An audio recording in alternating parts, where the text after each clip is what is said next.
channel again. So guys, in this video we will see how to apply Outlier job. So guys, if you want to apply for Outlier AI job, so guys, it is very easy. For this guys, first of all you go to the official website of outlier.ai. Guys, make sure there is a lot of other website also available on the Google, so make sure that you are on the right domain. Okay, so just right click on it, and here you see the option of view opportunity login. So first we going for login session. Here you simply go for login, and guys, here you see the option of continue with Google and or Gmail. So we are choose continue with Google.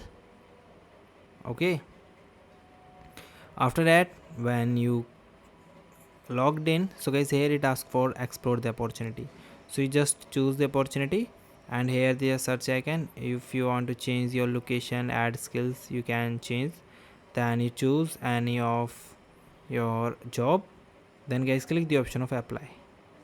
Now here you are apply for the general inbound coding, join for Outlier community. So you just again continue,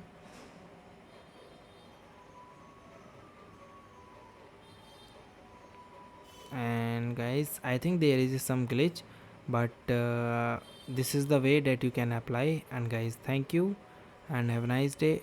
And guys, subscribe our YouTube channel for the further informations. I hope this video is very helpful for you.